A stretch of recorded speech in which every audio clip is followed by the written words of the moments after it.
Hey everyone, welcome back to Try Not to Sleep. I'm your host, Ethan Brooks, and as always, we're here with another calm, slightly boring story from history to help you unwind. Tonight, we're diving into the puzzling question of why nobody can really explain the missing 432,000 years from ancient records. Seriously, is one of those mysteries that scholars argue about, but no one can quite crack. All right, get comfortable. And let's see how far you make it before you fall asleep. Flood stories don't just pop up in Mesopotamia. They show up everywhere. India, Scandinavia, even the Americas. Most scholars chalk this up to the universal human experience of floods, especially in river valleys where ancient cities first sprang up. So, the logic goes, it's only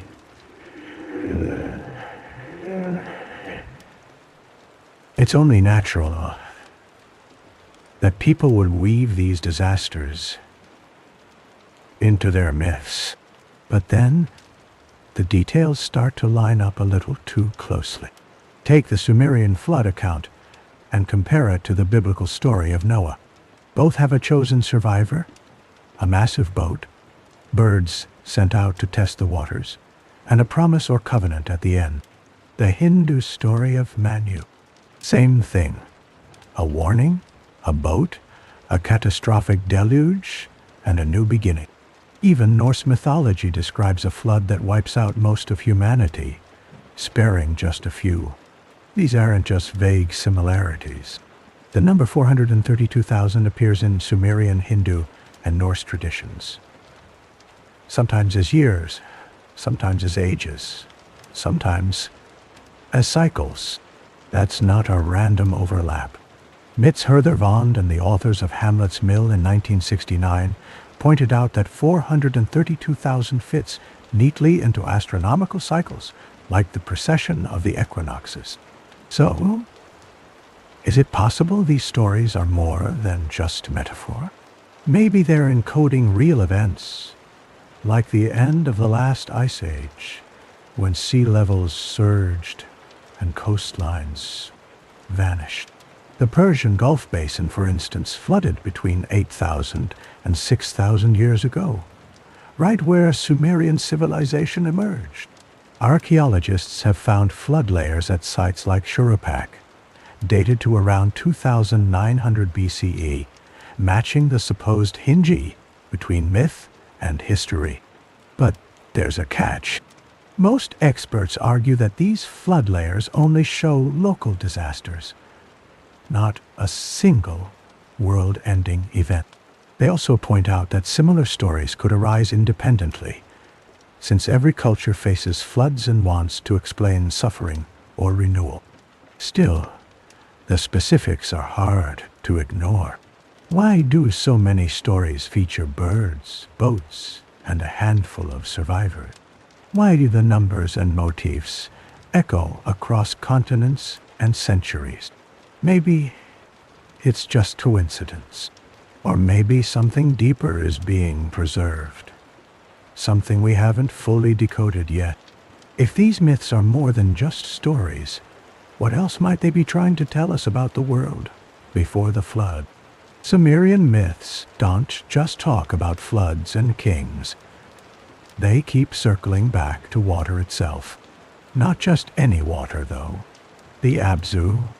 It's described as a vast freshwater ocean beneath the earth, the literal source of life and wisdom, ruled by the god Enki.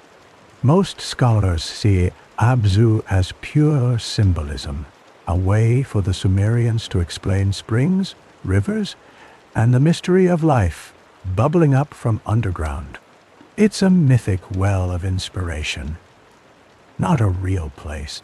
But then you look closer at how the Sumerians described it. They didn't just treat Abzu as a metaphor. In their rituals, priests actually drew water from sacred wells, believing They were tapping into this hidden ocean. Temples, like Enki's at Eridu, were built right over these springs, as if the boundary between the everyday and the divine was physically anchored in the ground. So, was Abzu just a poetic image? Or did the Sumerians believe they were interacting with something real? Maybe even a memory of a world lost beneath the waves. There's another twist. The Abkalu, legendary sages who emerged from the Abzu, were credited with teaching humans everything from agriculture to writing. After the flood, though, these figures show up in the stories as less divine, more human, as if something essential had been diluted or lost. It's almost as if the flood didn't just wipe out cities. It broke the channel to a deeper source of knowledge. Now, the Sumerians weren't the only ones to link wisdom with water. Ancient Egypt had none. The primordial waters. The Greeks had Oceanus. But in Sumer, the connection was practical. Ritual, technology, even kingship itself traced back to the Abzu. Some archaeologists, like those excavating Eridu in the late 19th century, found that the oldest temples really were built over ancient spring. That's not just myth. That's documented. Skeptics argue that all this is just the natural result of living in a land where water means survival. Of course you'd build your myths and your temples around it. And maybe that's all it is. But if the Sumerians saw the Abzu as both a real and a cosmic source, what did they think was lost when the flood came? And why did they insist that their oldest kings and teachers came from the water? The flood isn't just a Sumerian obsession. It's a dividing line in nearly every ancient tradition. But the scale of that catastrophe, regional or global, is still up for grabs. Most archaeologists say the Sumerian flood was a massive local disaster. Maybe a river bursting its banks, or a sudden rise in the Persian Gulf. The evidence at sites like Shuruppak is real. A thick layer of river silt, dated to about 2900 BCE, right where the king list says the flood happened. But that's not the whole story. The Sumerians themselves didn't talk about a local flood. Their texts say the flood swept over the earth, not just Sumer. The king list draws a line. Before the flood, impossibly ancient kings. After, rulers with more believable lifespans. It's a reset button for civilization. Now, compare that to the timelines of geology. The end of the last ice age, around 11,000 years ago, saw sea levels rise by hundreds of feet. The Persian Gulf Basin, once dry land, disappeared underwater between 8,000 and 6,000 years ago. If people were living there, their world really did vanish beneath the sea. So, could the Sumerian flood be a memory of that older, much bigger event? Some researchers, like Graham Hancock, argue that evidence for pre-flood civilizations is simply underwater, lost to time and silt. They point to similar flood stories in India, Scandinavia, and the Americas, all echoing the same motifs. A chosen survivor, a boat, a world washed clean. Still, most scholars push back hard. They say the flood stories are just that, stories. Local disasters get retold and exaggerated, and similar motifs pop up because humans everywhere face the same fears and hopes. Plus, there's no solid proof of a single global flood that wiped out advanced societies. But the details keep nagging. Why do so many cultures describe not just floods, but the loss of knowledge, the fading of a golden age and the sudden arrival of new rulers and laws. And if the stories are only local, why do the numbers and symbols, like 432,000 years, line up across continents? Maybe the truth is buried deeper than any flood layer. What else did the Sumerians think survived the flood? And what did they believe was lost forever? The numbers in the Sumerian king list aren't just big, they're impossible. Some kings are said to have ruled for tens of thousands, even hundreds of thousands of years. The total before the flood, 432,000 years. Most historians chalk this up to Sumerian math. Their system was based on 60, and 432,000 is a neat round number in that base. It's elegant, but it's not meant to be taken literally, just a way to show the age was golden, far removed from ordinary life. Except, the same number keeps turning up in places the Sumerians never visited. In Hindu tradition, a single cycle of ages, the Kali Yuga, lasts 432,000 years. Norse myths describe 432,000 warriors in Valhalla.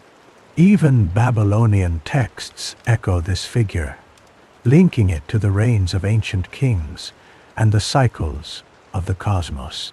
That's not an accident.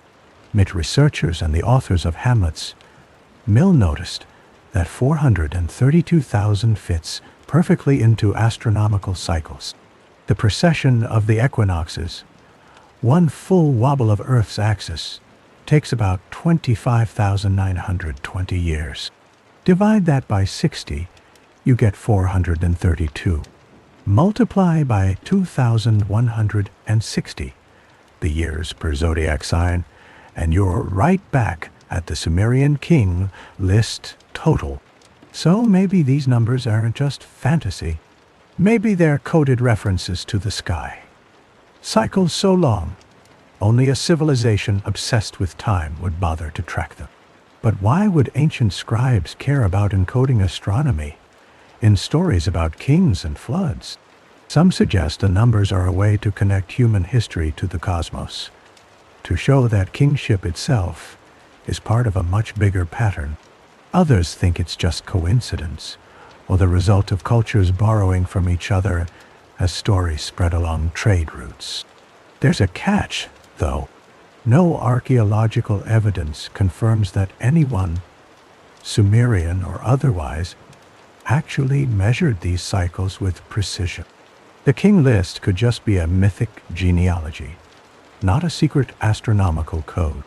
Still, the recurrence of 432,000 across so many traditions is hard to dismiss as pure chance.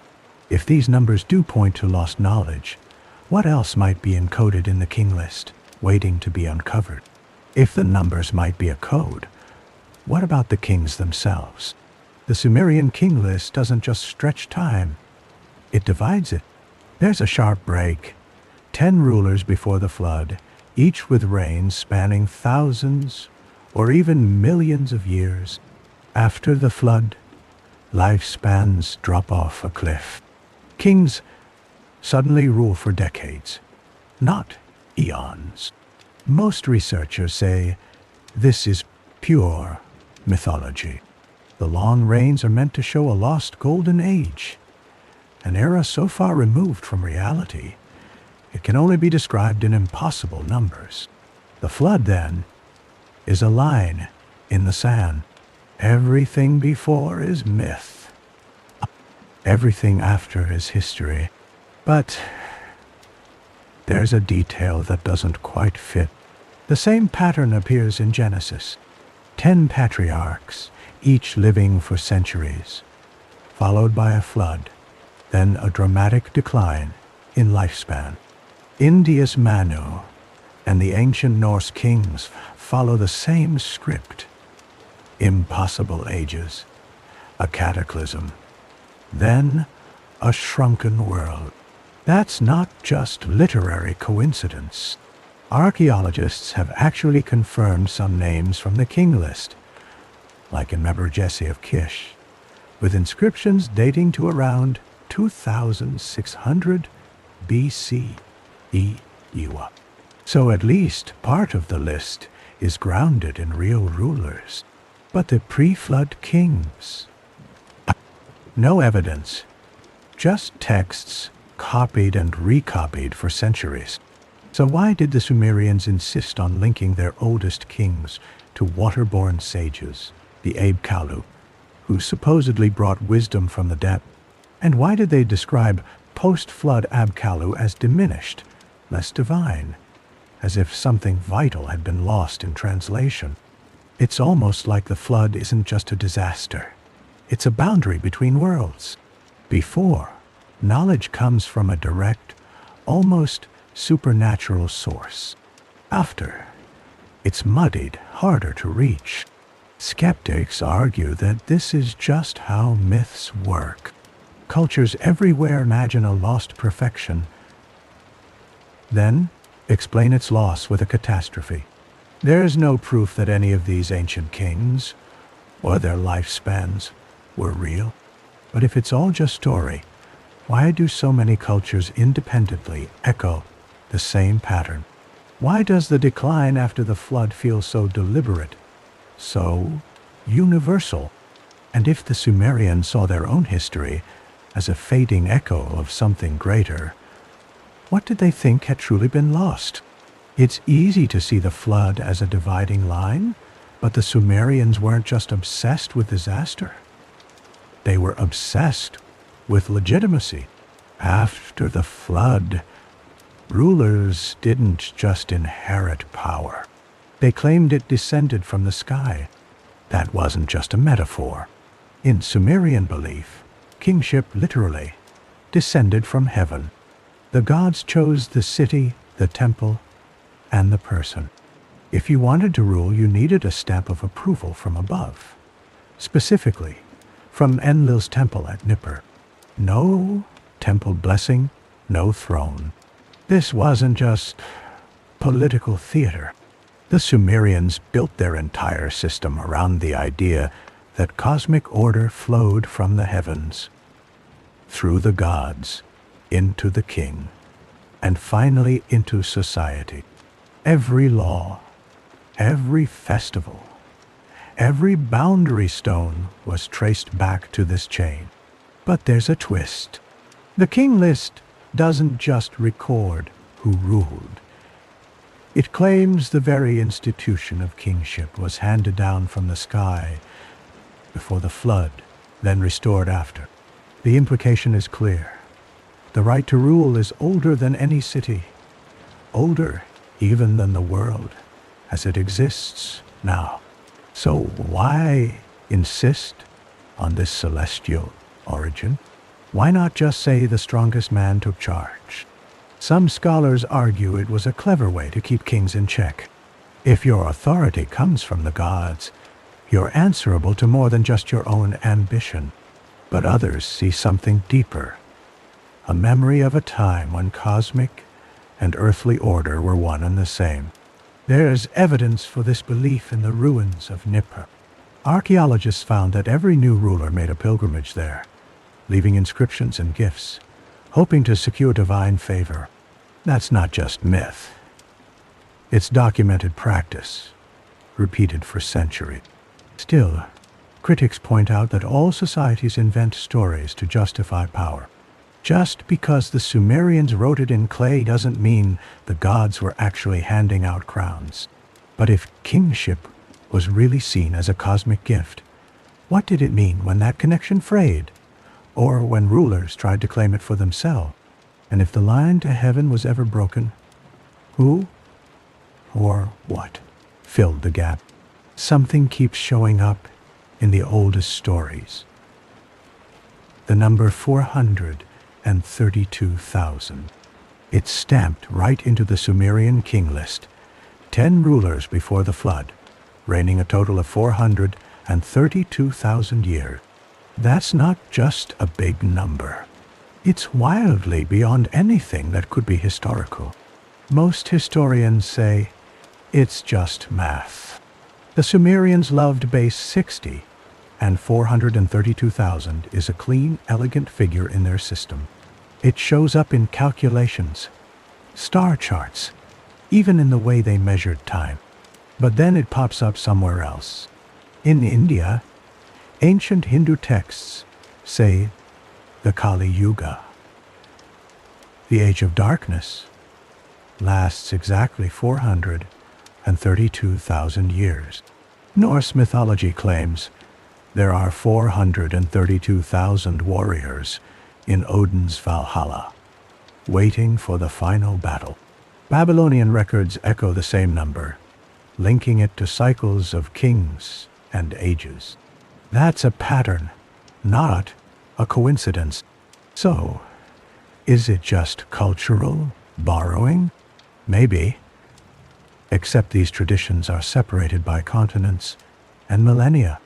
Mits Herther Vond and the authors of Hamlet's Mill in 1969 noticed something strange. 432,000 fits perfectly into astronomical cycles.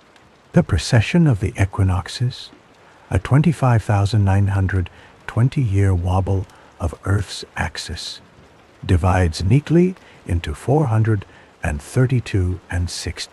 It's like the number was chosen to encode cosmic rhythms. But why would ancient scribes care about embedding star cycles in their king lists and myths? Was it a way to anchor human authority to the heavens? Or a secret code passed down through priesthood? Skeptics argue it's just a side effect of mathematical systems and shared storytelling. Cultures trade ideas, and numbers travel with them. There's no proof that anyone actually tracked these cycles, or meant them literally. Still, the same number showing up in places with no direct contact is hard to brush off.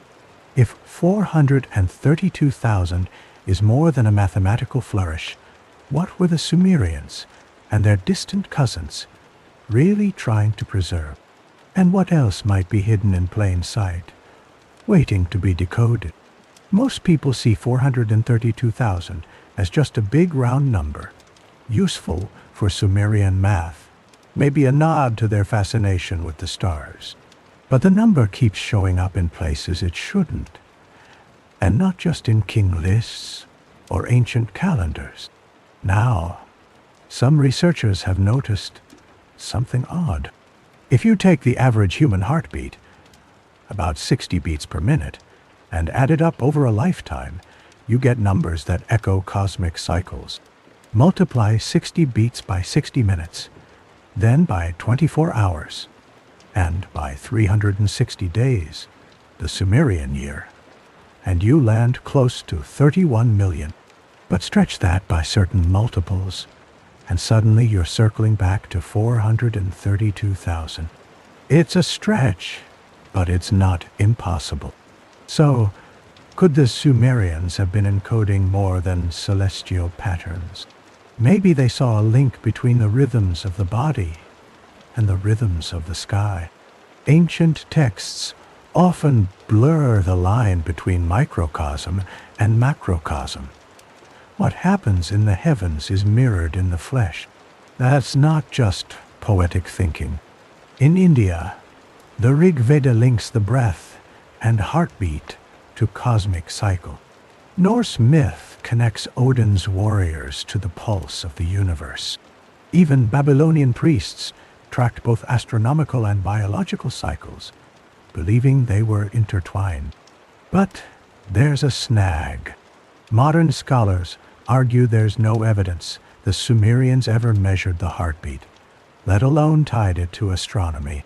They say it's more likely that 432,000 is just a product of base 60 math. Nothing mystical about it. Numbers get big, myths get grand, and patterns can appear where none were intended. Still, the echo is hard to ignore. The same number, resonating through stories of kings, gods, and even the rhythm of life itself. So what were the Sumerians really counting? Was it just stars and years? Or something closer, something pulsing under the surface? And if these cycles connect body and cosmos, what else did the ancients believe could bridge that gap? If numbers like 432,000 hint at hidden rhythms, then there's a bigger cycle lurking behind the scenes, one that takes nearly 26,000 years to complete. It's called the precession of the equinoxes. Most people have never heard of it, but ancient astronomers tracked it with eerie precision. As the Earth wobbles on its axis, the positions of the stars shift ever so slowly. It takes about 25,920 years for the sky to make a full circuit. That's not a number you stumble on by accident. Modern scholars say the Sumerians and Babylonians were obsessed with cycles. Days, months, years, and planetary motions. Their math, built on base 60, made it easy to work with big numbers. So when you see 432,000, it's just a mathematical flourish, a product of their system. But the way these numbers fit together is almost too neat. Break down 25,1920 by 60, and you get 432. Multiply 2,160 years, one zodiac age, by 12, and you're right back at 25,920. The same figures show up in ancient India, in the Norse Eddas, even in the architecture of Angkor Wat and the pyramid. Coincidence? Maybe. Except there's no record of ancient cultures actually observing the precession directly. It's subtle, so slow you'd barely notice it in a single lifetime. Yet, the numbers are everywhere, encoded in myths, king lists, and temple layouts. So, how did they know? Some researchers, like those behind Hamlet's Mill, argue that this isn't just myth-making. It's evidence of a lost astronomical tradition, passed down in story form because the knowledge was too complex, or too sacred, to write out plainly. But there's a problem. No archaeological dig has turned up a Sumerian observatory with records of precession. Most academics say the numbers are just symbolic, and the connections are wishful thinking, not proof of ancient science. Still, the echoes remain. Why did so many ancient cultures care about cycles that stretched far beyond a human lifespan? And if the precession was part of their worldview, what did it mean for how they saw time, fate, and the rise and fall of civilizations? If ancient people really tracked cycles lasting tens of thousands of years, you'd expect some kind of physical evidence. Ruins, artifacts, maybe even cities that predate the flood stories themselves. But there's a catch. If those cities existed, they might be underwater now. Sea levels rose dramatically at the end of the last ice age, swallowing coastlines all over the world. The Persian Gulf Basin, for example, was dry land just 8,000 years ago. That's exactly where the earliest Sumerian cities show up, right after the water finished rising. So, what if the origins of civilization are buried beneath the waves? Graham Hancock and a handful of other researchers have argued for years that we're missing a huge piece of the puzzle.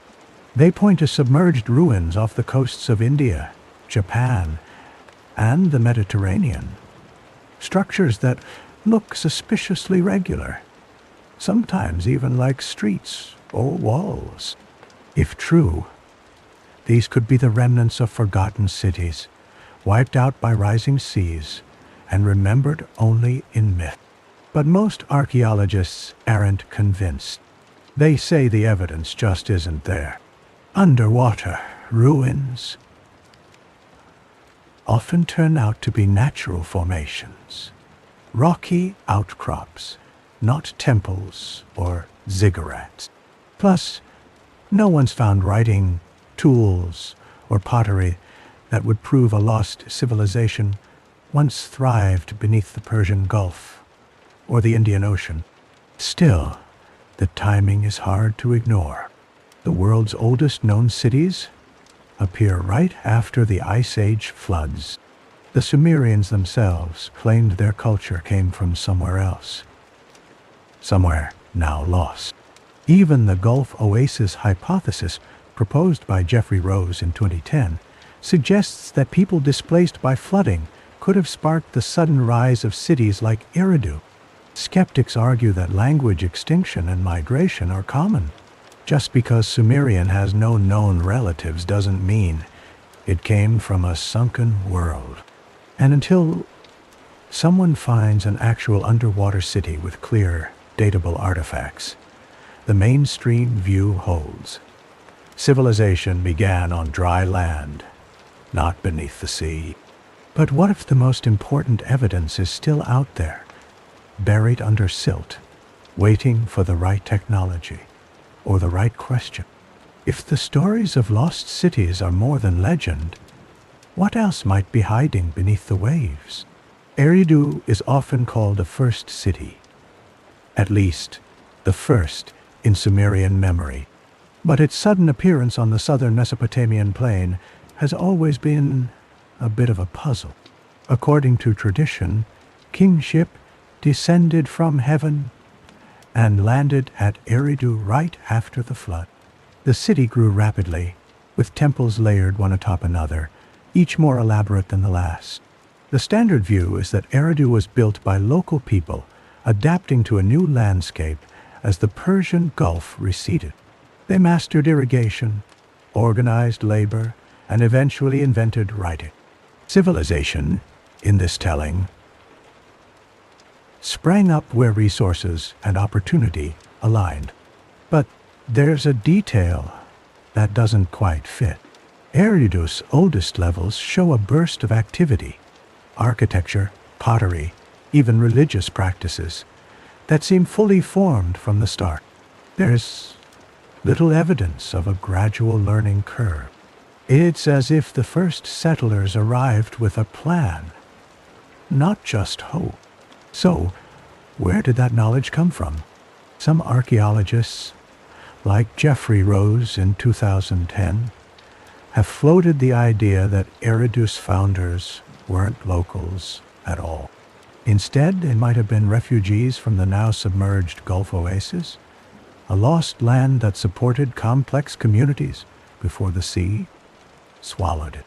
If true, the city's sudden sophistication could be the legacy of a displaced people carrying their traditions inland. That would explain the abrupt leap in technology and culture. But there's a problem. No one has found direct evidence.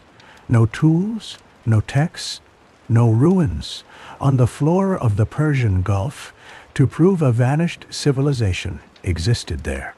Underwater archaeology in the region is still in its infancy, and what little has been done hasn't turned up the smoking gun.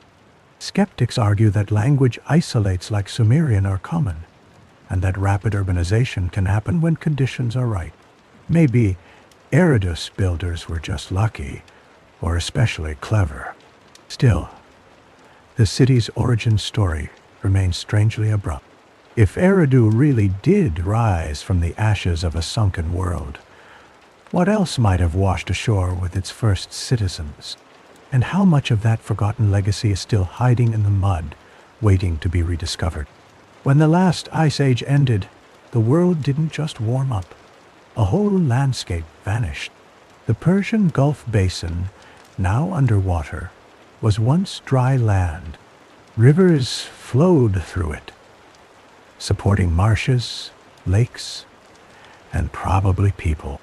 Then, between 15,000 and 6,000 years ago, the meltwater came. Sea levels rose fast. Coastlines moved inland by hundreds of miles. Any settlements in the Gulf Basin would have been swallowed, their history erased by mud and salt water. Today, the Sumerians' earliest cities sit right at the new shoreline, as if civilization picked up where the old world left off. Most historians say this is just coincidence. People always settle near water, and as the Gulf filled, new land became prime real estate. The Sumerians simply took advantage of geography, but the Sumerians themselves described their origins differently.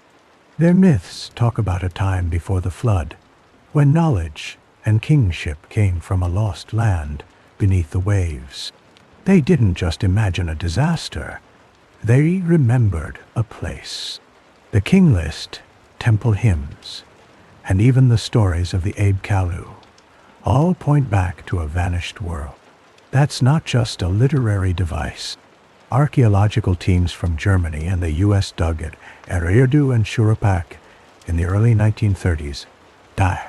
They found evidence of abrupt cultural shifts, new pottery styles, sudden changes in architecture, and flood layers that suggest a break in continuity. Something happened that reset the clock for these cities.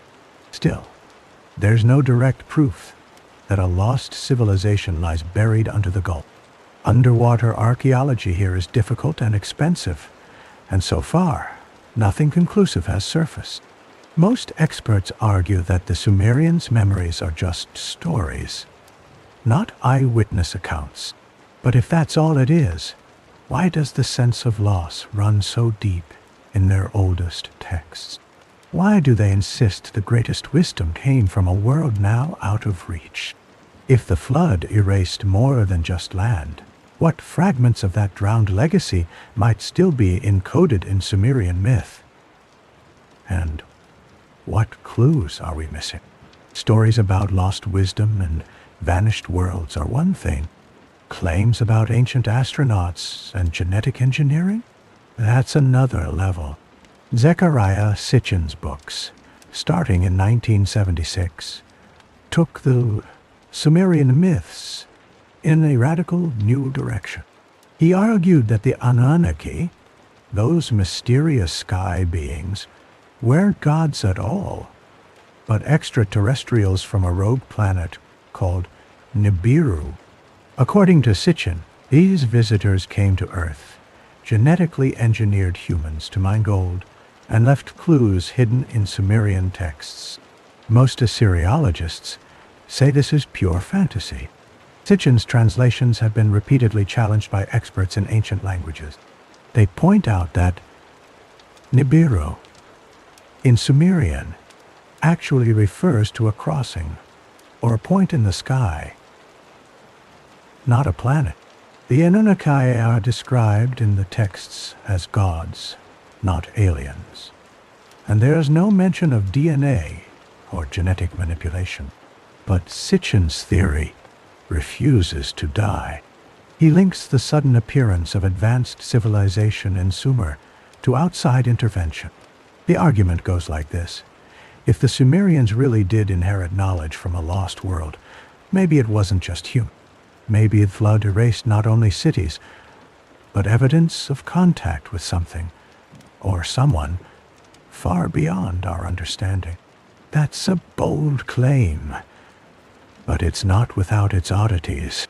Some Sumerian myths do describe the gods as descending from the sky, bringing gifts of civilization, and even creating humans to serve them. The Abzu, those fish-like sages, are said to have emerged from the deep, taught humanity, then disappeared. It's easy to see how these stories could be reinterpreted as encounters with advanced outsiders. Still, the overwhelming majority of scholars reject Sitchin's reading. They argue that his translations are inaccurate, his connections are forced, and the evidence just doesn't hold up under scrutiny. There's no documented artifact, inscription, or site that supports the idea of ancient astronauts or genetic labs in Sumer. But the appeal of the story lingers. Why do so many people find the idea of lost knowledge from the stars so compelling? And if the Sumerians really were trying to preserve a memory of something extraordinary, why cloak it in myth instead of history? Maybe the real mystery isn't what the texts say, but why we keep searching for answers in the spaces between their lines. For some, the Sumerian gods aren't just metaphors or projections. They're visitors. The Anunnaki, described as descending from the sky, have fueled decades of speculation about ancient contact with extraterrestrials. It sounds far-fetched, but the idea won't go away. The accepted view is simple. These were gods, not aliens. Sumerian texts call them those who came from heaven to earth, but in context, heaven meant the sky, the realm of the divine. Myths are full of supernatural journeys, not rocket ships. But then you hit a snag. Some descriptions in the cuneiform tablets are oddly specific. The gods arrive in fiery chariots, wield advanced tools, and set humans to work in mines and fields. The Abkalu, those fish-cloaked sages, emerge from the water to teach civilization, then vanish without a trace. So, could these stories be garbled memories of something real? Encounters with outsiders misunderstood as God? That's the leap Zecharia Sitchin made in the late 20th century. He argued that the Anunnaki were flesh and blood beings from a distant planet, arriving with knowledge and technology far beyond anything on Earth at the time. By his reading, the Sumerian king list, with its impossible reigns and sudden resets, is a record of intervention, then abandonment. Now, most experts push back hard. Assyriologists at places like the University of Pennsylvania and the British Museum have pored over the original tablets. They say Sitchin's translations are riddled with errors, words twisted, meanings invented, connections forced. The Anunnaki, in the actual texts, behave like traditional gods, capricious, immortal, and deeply embedded in the cycles of nature and society. But the alternative interpretation lingers. Why do so many cultures describe knowledge descending from the sky, or from beings who don't quite fit the human mold? Why do the Sumerians insist their deepest wisdom came from outside, whether from the stars, the sea, or the underworld? Skeptics point out that every ancient society mythologizes the unknown. Gods are a way to explain what can't be understood, not evidence of visitors from space.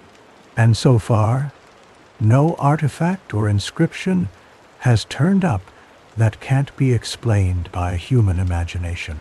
Still, the old stories refuse to settle down. If the Sumerians weren't just inventing, why did they choose these particular images and patterns? And what might we find if we read their myths as coded memories rather than pure fiction? So if these stories are coded memories, why do so many experts push back so hard? It comes down to the words themselves. Most Sumerian scholars spend years mastering cuneiform and ancient grammar. They argue that the wildest theories, ancient astronauts, lost technologies, just don't match what's actually written on the clay tablet. According to them, terms like Anunnaki simply mean princely offspring or gods of heaven and earth. Nibiru is a crossing point, not a rogue planet. Fiery chariots are poetic flourishes, not spacecraft. But then, why do these images keep cropping up in so many translations? Part of the issue is that Sumerian is a language isolate. There's no related tongue to double-check meanings. Even the best experts have to make educated guesses, especially when a word only appears once or twice in the entire record. That leaves a lot of room for interpretation and misinterpretation. So when someone like Zechariah Sitchin comes along and reads sky as space, or divine assembly as alien council, it's easy to see how things can get twisted. But it's not just fringe authors. Early translators sometimes filled gaps with their own assumptions too. The line between myth and mistranslation can get blurry. Take the famous case of the flood tablet read by George Smith in 1872. His translation of the Babylonian flood story was so shocking, a clergyman fainted on the spot. But later scholars found that some of Smith's wording was more dramatic than literal. Even small errors can send interpretations off in wild directions. Now most universities, like the University of Pennsylvania, where Herman Hilprecht catalogued tablets in the late 1800s, stick to a strict, cautious approach. They cross-check every translation, debate every ambiguous line, and publish only what can be justified by the text. Still, the possibility of error never goes away. Critics insist that until a translation is airtight, we can't build grand theories on top of it. A single mistranslated word can turn a god into an astronaut, or a poetic metaphor into a technological blueprint. And so far, no mainstream expert has found a clear, unambiguous reference to anything extraterrestrial in the original Sumerian. But if the language is this slippery, how much can we really trust our own reading of the past? And if even the experts can't agree on the meaning of a single word, what else might be hiding in plain sight, just waiting for the right translation to unlock it? If you line up the Sumerian king list with the genealogies in Genesis, a strange pattern jumps out. Both traditions start with impossibly long-lived figures, kings or patriarchs who rule or live for hundreds, sometimes thousands of years. Then, after a flood, lifespans plunge. Suddenly, rulers and patriarchs are mortal, their years counted in decades, not centuries. Most scholars say this is just myth-making. Ancient cultures love to exaggerate the past, painting it as a golden age when people were closer to the gods. The flood marks the end of that era, a convenient way to explain why things aren't as magical as they used to be. But the numbers are oddly specific. Genesis lists 10 patriarchs before the flood, ending with Noah. The Sumerian king list has 10 antediluvian kings, ending with a flood as well. Afterward, both traditions show a dramatic decline in longevity. Noah's descendants, like Shem and Arphaxad, lived shorter and shorter lives, just as Sumerian kings' reigns shrinked to a human scale. That's not just similar, it's almost synchronized. So, did these stories develop side by side? Or is there a deeper connection? Maybe even a shared memory of a real event that resets society's clock. Archaeological finds add a wrinkle. Enigma of Kesh, a post-flood king, is actually confirmed by a stone vessel found at Kesh, dated to around 2600 BCE Dua. So at least some names on the list are real. Still, there's no evidence that anyone ever lived for hundreds of years. Modern science can't find a genetic or environmental reason for such a sudden drop in lifespan. And the flood layers at Sumerian sites look like local disasters, not a global reset. It's possible these patterns are just literary echoes, stories reshaped as they pass from one culture to another, picking up new details along the way. No direct proof ties Sumerian kings to biblical patriarchs, or vice versa. Yet, the parallel remains. Why did both cultures feel the need to draw a sharp line between a world of giants and a world of mortals? And what did they think was really lost when the floodwaters receded? There's one detail that keeps showing up in flood stories, no matter where you look. Birds sent out to test the waters. It's in the Epic of Gilgamesh. It's in the story of Noah. And it's in the Indian tale of Manu.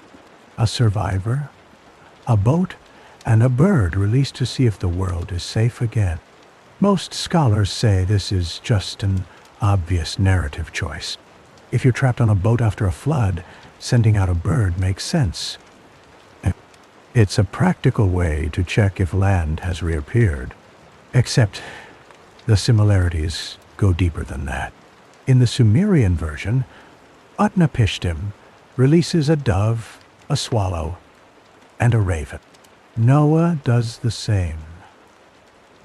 First a raven, then a dove, twice. Manu's story in the Mahabharata also features birds searching for dry ground. The sequence, the species, even the repeated attempts, these aren't just random details. That's a pattern. So, is this just a case of stories spreading from one culture to another? Or could it point to a shared memory?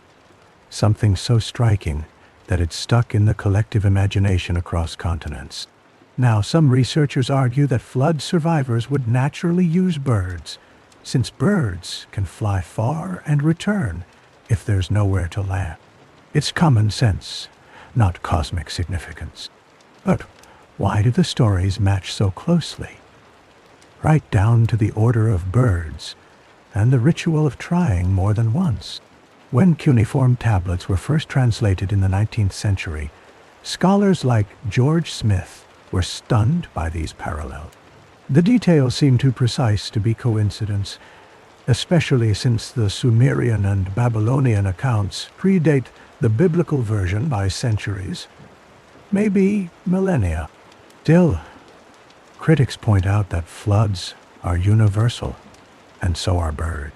Any group facing a deluge could invent the same solution independently. The motif might be inevitable, not mysterious, yet the echoes remained. If these stories are just practical, why did so many cultures preserve the same ritual with such uncanny precision? And if it's more than practicality, what memory or message were they trying to keep alive? Flood stories don't just echo in the Middle East. They ripple across the globe. You find them in the Americas, in Asia, in the Pacific Islands. They show up with different names and details, but the core elements are strikingly familiar. A world-destroying flood, a chosen survivor, a vessel, and a rebirth. Most historians chalk this up to diffusion. The idea is simple. As people migrated or traded, stories traveled with them. Over time, local details changed, but the basic plot stayed the same. Floods are universal, after all, and so is the urge to explain catastrophe. But then you start noticing the specifics.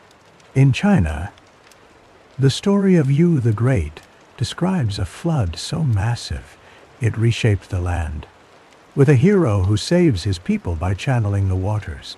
In Mesoamerica, the Popol Vuh tells of a flood sent to wipe out a failed version of humanity.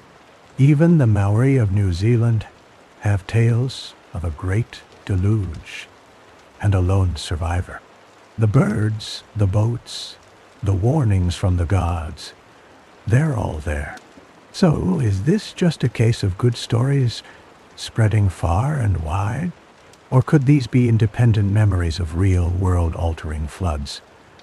Maybe even the rapid sea level rise at the end of the last ice age. That's where things get tricky. Archaeologists like Jeffrey Rose have pointed out that the flooding of the Persian Gulf Basin between 8,000 and 6,000 years ago could have displaced entire population, If those people carried their stories with them, it's possible the same flood memory could show up in distant places, reshaped by new landscapes and new fears. But critics argue that similar stories don't prove a single source. Floods are a fact of life, almost everywhere. It's easy for cultures to invent parallel myths, especially when rivers are unpredictable and survival depends on reading the signs of nature. Still, the uncanny precision of the motifs, the sequence of birds, the divine warning, the lone survivor suggests something more than just coincidence or convenience. If these stories really did travel across continents, what else might have crossed with them? Knowledge, beliefs, maybe even fragments of a lost world? And where do we draw the line between shared memory and shared imagination? Most ancient cultures imagined the heavens as a realm of gods and order. But for the Sumerians, the sky wasn't just a backdrop for myth. It was a physical, measurable place. Their word for heaven literally meant the dome overhead, not some abstract spiritual plane. The gods lived up there, yes, but so did the planets, the stars, and the cycles that governed everything on Earth. So, when Sumerian texts say kingship descended from heaven, they meant it in a surprisingly literal way. The sky wasn't metaphorical. It was a map, a clock, and a calendar rolled into one. But the Sumerians didn't just watch the stars. They tracked them with obsessive precision. Their priests recorded planetary motions, eclipses, and conjunctions, creating tables that wouldn't be matched in accuracy until the Renaissance. Babylonian astronomers, building on Sumerian foundations, developed models for planetary motion that are still admired today. Except there's a detail that doesn't quite fit. The king list and temple hymns talk about knowledge descending at specific moments, often aligned with celestial events. The transfer of kingship, the founding of cities, even the timing of rituals all matched up with the movement of stars and planets. It's as if history itself was set by the sky. Why would they tie their most important institutions to the heavens with such precision? Some researchers think this was more than religion. It was a way to synchronize society with cosmic order, to legitimize power by rooting it in the predictable, unchanging cycles above. In this view, the king wasn't just a ruler. He was a living link between earth and sky. But there's a catch. Skeptics argue that every ancient culture looked up and saw meaning in the star. The Sumerians were just especially good at math. There's no evidence they had access to knowledge beyond what careful observation could provide. Still, the Sumerians' descriptions of the sky go beyond what's needed for farming or timekeeping. Their rituals, their myths, and even their laws echo with the rhythms of the cosmos. If the sky was their foundation, what did they believe happened when that cosmic order was broken? By a flood, a failed king, or a shift in the heavens? And could those disruptions explain why so many ancient stories begin with chaos and end with a new world? When the Sumerians rebuilt after the flood, they didn't just restore cities. They rebuilt the rules for who could rule. Kingship wasn't a free-for-all. It was anchored in something higher, something cosmic. The king's right to govern had to be confirmed by the gods, and that meant more than just a good harvest or a strong army. Everything ran through Nippur, the spiritual heart of Sumer. No matter how powerful a city or ambitious a ruler, legitimacy came from Enlil's temple. Without the blessing of Nippur, a king was just a pretender. That's not just legend. Archaeologists have found inscriptions from rulers all over Mesopotamia, each one boasting about their gifts to Enlil, their pilgrimages to Nippur, their prayers for approval. But the Sumerians took it further. They believed kingship itself was a gift from the sky, literally delivered by the gods, not inherited by blood or seized by force. The king was supposed to be a bridge between heaven and earth, a living guarantee that the world's order matched the order of the stars. Except the king list doesn't just record names. It draws a line. Before the flood, kings ruled for thousands of years. After, their reigns shrinked to mortal scale. The flood isn't just a disaster. It's a cosmic reset. Something about the connection to the divine was broken. And from then on, kings had to work harder to prove their right to rule. So, was this just a clever way to keep rulers in check? Or did the Sumerians genuinely believe that, without divine approval, society would slip back into chaos? There's evidence for both. The rituals at Nippur were public, dramatic, and deeply political, but the texts also show real anxiety, prayers for forgiveness, rituals to restore cosmic order, stories of kings punished for overstepping their bounds. Some historians argue that all this talk of divine authority was just propaganda. Every ancient society invented stories to justify power. There's no proof the gods actually intervened, or that cosmic order was anything more than a metaphor for social stability. Yet the Sumerians acted as if it mattered. They feared what would happen if the chain between heaven and earth snapped again. If kingship was a fragile link to the divine, what did the Sumerians think would happen if it failed a second time? And how did they try to prevent history from repeating itself? If the king's connection to the gods could snap, you'd expect the Sumerians to obsess over how to keep that cosmic thread intact. They did, and nowhere is that clearer than in the Kesh temple hymn. This isn't just a song of praise. It's one of the oldest literary works ever found, dating back to around 2600 BCE. On the surface, the hymn celebrates the grandeur of the temple at Kesh, listing its rituals, its divine protection, and its central role in the world's order. Standard stuff for ancient hymns, right?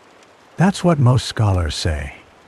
It's a piece of religious propaganda meant to reinforce the temple's authority. But then, a strange detail jumps out. The hymn describes the earth as seen from above, shrinking, receding, becoming smaller and smaller with altitude. It's a sequence that sounds eerily similar to what you'd see from a balloon or a plane. Except the Sumerians didn't have flight. So how did they imagine such a view? Some interpret this as pure imagination, a poetic device to express the temple's cosmic importance. But others wonder if it points to something else, maybe advanced astronomical knowledge, or even memories of a perspective lost to time. The hymn also lists the temple as surviving the flood, standing as a bridge between the old world and the new. That's not just a symbol of resilience. It's a claim that the temple, and by extension, its rituals, preserve the link to the divine even when everything else was swept away. It's as if the Sumerians believed the right rituals could anchor the world, no matter what disasters came. Now, the hymn's language is tricky. Sumerian poetry is loaded with metaphor, and translation is an art as much as a science. Most experts argue that the view from above is just another way to describe the temple's centrality, not evidence of lost technology or secret knowledge. Still, the precision of the imagery is hard to dismiss entirely. If the Sumerians encoded astronomical or even cosmological insights in their hymns, what else might be hiding in plain sight on those ancient tablets? And how did they decide what was worth preserving when the world changed overnight? The Sumerians didn't just preserve rituals. They preserved names. 10 rulers before the flood, each with reigns measured in thousands of years. That matches the 10 patriarchs in Genesis, stretching from Adam to Noah, each living for centuries. Most scholars chalk this up to mythic inflation. Early societies loved to imagine a golden age, where lifespans and wisdom dwarfed anything in the present.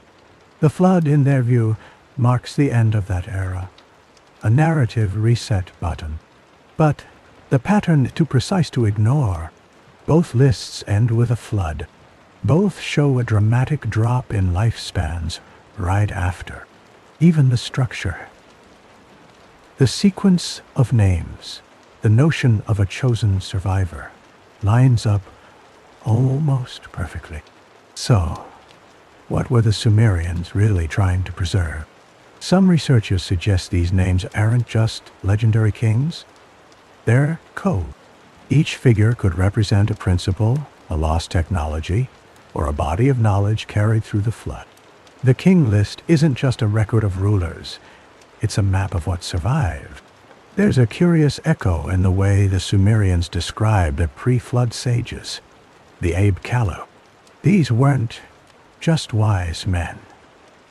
They were beings tied to water, emerging from the Abzu to teach civilization, then fading after the flood. Post-flood, their wisdom seems diminished, as if something essential was lost in translation. It's almost like the flood didn't just wash away cities. It diluted the source of knowledge itself.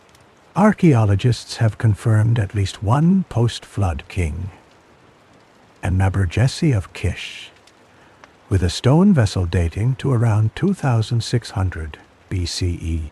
But for the pre-flood names, there's no physical evidence, just the tablets, copied and recopied for centuries. Skeptics argue that parallels with Genesis and other traditions are just literary coincidence. Cultures everywhere invent long-lived ancestors to explain the mysteries of the past, and floods are a universal symbol of renewal and destruction. But if it's all just storytelling, why does the same pattern, 10 names, a flood, a sudden loss, turn up again and again across languages and continents?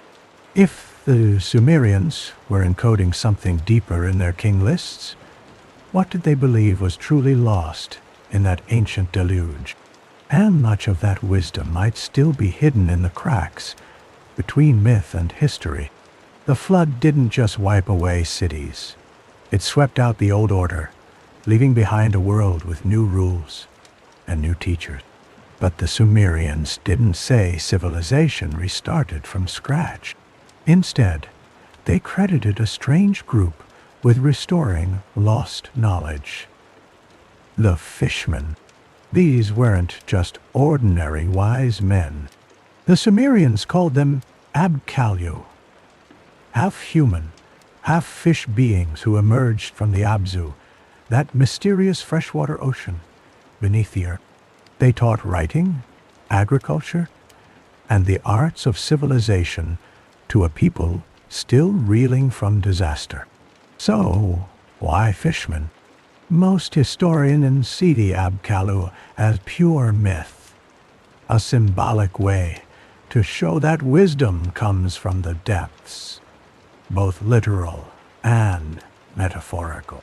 Water, after all, was life in Sumer, and the Abzu was the source of all blessings.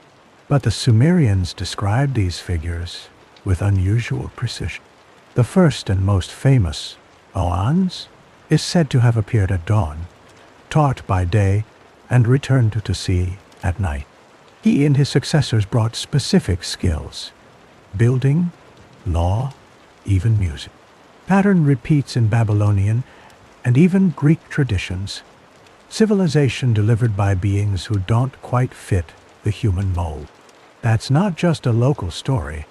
In later versions, these teachers become less divine, more human, almost as if the connection to the Abzu was fading with each generation. The post-flood world isn't just diminished in years. It's diminished in access to the source. So, were the fishmen just allegory? Or could they be memories of a real, now unfathomable encounter? Some have speculated about survivors from a lost coastal culture, forced inland by rising seas, their strange ways remembered as something other. But there's no evidence for literal fishmen. No skeletons, no artifacts, just stories and statues. Most scholars argue that every ancient society invents culture heroes to explain sudden leaps in knowledge. Still, the Sumerians insisted their most precious skills came from outside, delivered by beings who crossed the boundary between worlds. If the fishmen were a bridge, what exactly was on the other side? And did any trace of their knowledge survive the flood's erasure? If the flood erased so much, how did anything survive? The Sumerians claimed their oldest temples did, structures that bridged the gap between worlds, even after the deluge. These weren't just buildings. They were anchors, points where the divine could still touch the earth. The Kesh temple hymn describes pre-flood sanctuaries standing firm while everything else washed away.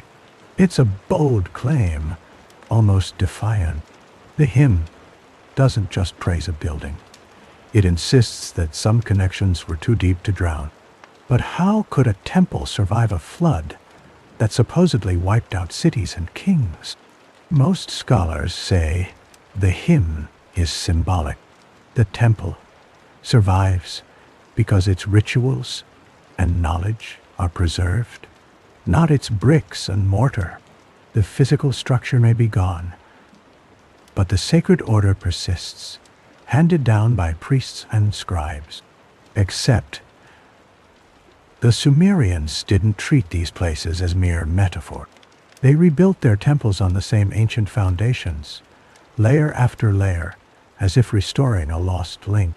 At Eridu, archaeologists found more than a dozen temple levels stacked atop each other, each one marking a new beginning after disaster. So, maybe the survival wasn't just spiritual. It was practical, rebuilding in the same spot, repeating the same rituals, copying the same hymns. The temple became a time capsule, preserving fragments of the world before the flood. There's twist though. The Kesh hymn describes the earth as seen from above, shrinking as you rise higher. An image that's hard to explain if the Sumerians only imagined the world from ground level. Some interpret this as poetic license, nothing more. Others wonder if it hints at lost knowledge, perspectives, or even technologies now forgotten. Skeptics argue that ancient writers used grand language to elevate their sacred sites. There's no evidence any physical structure survived a true cataclysm, and no proof the Sumerians had advanced knowledge of geography or flight. Still, the persistence of these temple traditions, across floods, dynasties, and disasters, suggests something vital was being carried forward. If the temples were rebuilt to preserve a connection, what exactly were the Sumerians so desperate to keep alive? And what did they fear would happen if that thread finally snapped? Something about Sumerian temples made them more than just buildings. They were clocks, calendars, and cosmic antennas all at once. Every ritual, every festival, every king's coronation was timed to match the movements of the sky. The Sumerians didn't just watch the heavens. They built their world around its rhythms. But why go to such lengths? Why align bricks and prayers with the stars? The usual answer is practical. Ancient people needed to track the seasons for planting and harvesting. Astronomy was survival. Predict the floods, reap the grain, keep the gods happy. Temple's calendar kept the city in sync with nature's cycles. Except the Sumerians took it much further. Their texts are packed with numbers that seem to echo the sky's deepest patterns. The number 432,000 years, cycles, or heartbeats shows up in king lists, hymns, and myths.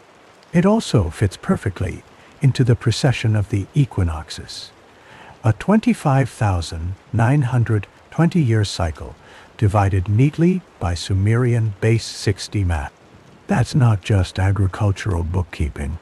Some researchers, like the team behind Hamlet's Mill in 1969, argue these numbers are no accident. They see coded references to astronomical cycles, knowledge so advanced it wouldn't be matched until the Renaissance. The Sumerians might have been trying to mirror the cosmos, not just survive in it. So, were the temples really cosmic machines? Places where human time and celestial time merged? There's a snag, though. No one has found a Sumerian observatory with direct evidence of precession tracking. Most experts believe the big numbers are symbolic, not scientific. Cultures everywhere invent patterns, and sometimes the math just lines up by chance. Still, the Sumerians' obsession with cycles, celestial and human, runs deeper than most. If their rituals were meant to keep the world in balance, what did they think would happen if the heavens and the earth fell out of sync? And could the loss of that cosmic rhythm explain why the world, after the flood, felt so diminished? If the flood marked a break in cosmic order, then the king list became more than a record. It turned into a puzzle box. On the surface, it's just a list of rulers and their reigns, stretching from the mythical past to the historical present. But the Sumerians didn't just care about who ruled. They cared about patterns, cycles, and the hidden logic behind the throne. Most historians say the list was propaganda. It gave new kings a divine backstory, anchoring their power in a line that supposedly began before the flood. The numbers, tens of thousands of years for a single king, were never meant to be taken literally. They were symbols, nothing more. But some details refuse to sit quietly. The reigns add up to 432,000 years before the flood, a number that keeps popping up in unrelated cultures and in astronomical cycles. The list divides time into neat segments. 10 kings before the flood, then a sharp reset, then a new sequence of rulers. It's almost like a code, not just a chronology. So, could the king list be a disguised manual for something else? Maybe it's not just about rulers, but about the transmission of knowledge, what survived, what was lost, and what was deliberately hidden. There is evidence the Sumerians saw their own history as layered, not linear. At Nippur, tablets from around 2100 BCE show scribes copying and recopying king lists, sometimes with small errors or deliberate changes. It's as if the act of transmission was as important as the content itself. But why encode knowledge in a list of kings? One theory is that the numbers and names were mnemonic devices, a way to remember astronomical cycles, ritual calendars, or even lost technologies. If the world after the flood felt out of sync, Maybe the king list was a tool to restore some of that lost coherence. Still, most scholars argue that without hard evidence, like a Sumerian tablet explaining the code, these patterns are just coincidences. Numbers get big, myths get grand, and our brains are wired to find meaning, even where there might be none. Yet the king list endures, copied for centuries, surviving floods, wars, and dynasty. If the real message is hiding in the structure, not the story, what else have we missed in these ancient records? And if the Sumerians were encoding lost knowledge, who was meant to unlock it? The number 432,000 keeps showing up in places it shouldn't. It's not just in the Sumerian king list, where it marks the total years before the flood, but in Hindu yugas, Norse myth, and Babylonian records. That's a strange coincidence for cultures separated by oceans and centuries. Most historians argue this is just math. The Sumerians used base 60, and 432,000 is a neat round figure in their system. It fits nicely into their astronomical calculations and calendar cycles. But the match goes further than convenience. Break down the precession of the equinoxes. 25,920 years for a full cycle. And you find 432 and 60 again, multiplied in different ways. In India, the Kali Yuga lasts exactly 432,000 years. Norse legends count 432,000 warriors in Valhalla. Even the ancient Babylonians, inheriting Sumerian traditions, use the same number to tally the reigns of their earliest king. So, was this just a case of shared stories drifting along trade routes? Or were these numbers a kind of code, a cosmic fingerprint left by a civilization obsessed with cycles and order? Mitz Herther Vond and the authors of Hamlet's Mill in 1969 noticed that these numbers aren't random. They fit into astronomical cycles so perfectly, it's hard to believe it's all by chance. The Sumerians, who tracked the sky with a precision unmatched until the Renaissance, might have been encoding something deeper than just history. Still, there's a problem. No one has found a Sumerian tablet that actually explains the math. The numbers could just be symbolic, a way to show that the past was unimaginably vast and golden. Most scholars warn against reading too much into patterns. After all, humans are experts at seeing connections, even where none exist. But the echoes are hard to ignore. Why did the same numbers survive for thousands of years, across so many cultures, and in so many forms? And if the Sumerians were passing down a cosmic secret, what else might be hiding in the numbers we've overlooked? If the numbers are a code, then memory itself is the cipher. The Sumerians didn't just list kings and floods. They built a bridge to a world they claimed was lost. But that bridge is shaky, patched together from fragments, rituals, and stories that don't always add up. The pre-flood world, in their view, wasn't just older. It was coherent. Everything fit. Wisdom came from the Abzu. Kingship descended from the sky, and the rules of society mirrored the cycles above. After the flood, that clarity fractured. Suddenly, lifespans collapsed. The Abkalu sages became less divine, more distant. The connection to the source, whether cosmic or aquatic, felt thinner, like a radio signal fading in static. Something essential slipped through the cracks.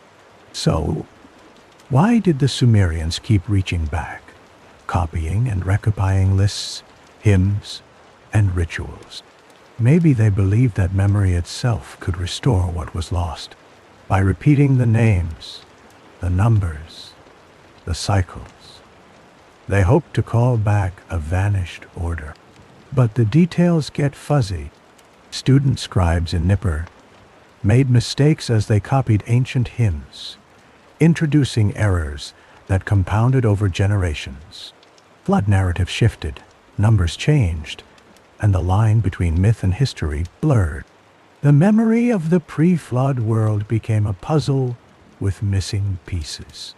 Yet, the urge to preserve coherence never went away. Every ritual, every temple rebuilt on ancient foundations was an act of defiance against forgetting. Except, there's no proof that this golden age ever existed outside the clay tablets. Archaeologists find flood layers, but not the world of fishmen, sky kings, or perfect wisdom.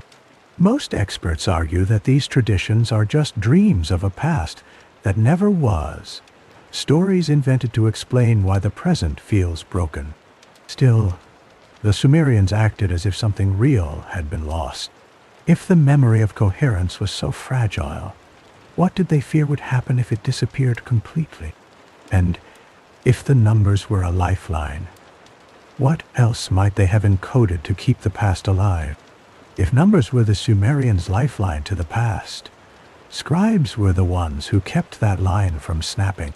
Their job wasn't just copying words. It was holding civilization together, one clay tablet at a time. But there's a twist. Sumerian scribal schools didn't just teach writing. They drilled students in math, astronomy, law, and ritual. The curriculum was a blueprint for society, designed to preserve more than just story. So, when a scribe sat down to copy the king list or a temple hymn, it wasn't busy work. It was a ritual in itself, meant to keep the old world's order alive in a new, uncertain age. Mistakes, though, crept in. One student in Nippur tried to copy an ancient hymn about the pre-flood world and botched the lines. The errors weren't just typos. They muddied the meaning, blurring the line between what was remembered and what was lost. Yet, the act of copying was sacred.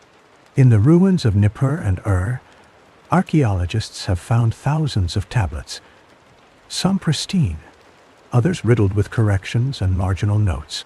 Each one is a snapshot of a moment when the past was being reconstructed, sometimes faithfully, sometimes creatively.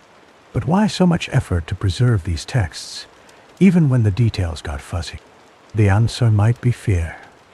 Fear that if the memory chain broke, chaos would return. God wasn't just a story.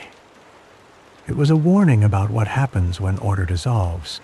By preserving lists, rituals, and numbers, scribes were fighting entropy itself. Still, there's an objection that hangs over all this.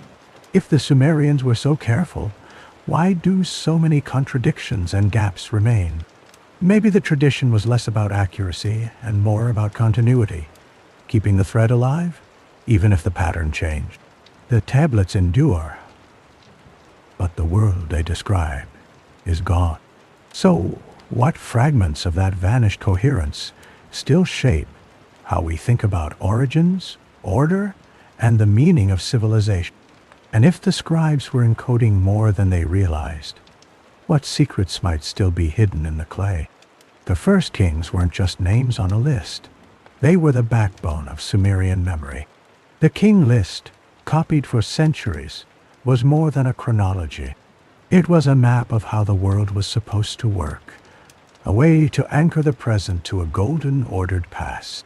But the further you dig, the stranger it gets. Those impossible reigns, tens of thousands of years, don't fit any historical timeline. Scholars say they're symbolic, meant to show that the world before the flood was different, closer to the gods, maybe even perfect.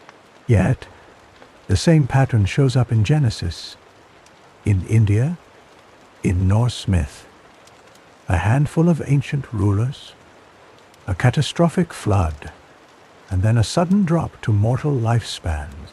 That's not just a Sumerian quirk.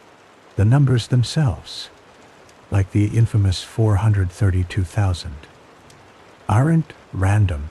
They echo in multiple cultures, and they fit neatly into astronomical cycles. Mit researchers and the Hamlet's Mill authors noticed this. But the Sumerians never left a manual explaining why. So, what were they really encoding? Some think the king list was a way to preserve cosmic rhythms, not just political history. The reigns might be stand-ins for cycles of the stars, or even lost technologies and principles. The flood, then, is more than a disaster.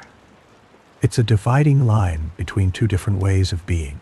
But there's no hard evidence that the Sumerians tracked these cycles with scientific precision. No observatory, no instruction tablet, just patterns and echoes. It's possible we're seeing connections where none exist. Human brains are wired for pattern seeking, and big numbers can look meaningful, even when they're just tradition. Still, the Sumerians acted as if something vital was lost, and something worth saving survived. Every tablet, every ritual, every rebuilt temple was an attempt to keep that thread alive. So what if the real legacy of the first kings isn't about rulers at all, but about how a civilization remembers, forgets, and tries to rebuild the world it lost? And if the king list is a puzzle, what else might be waiting to be decoded in the stories that followed the flood?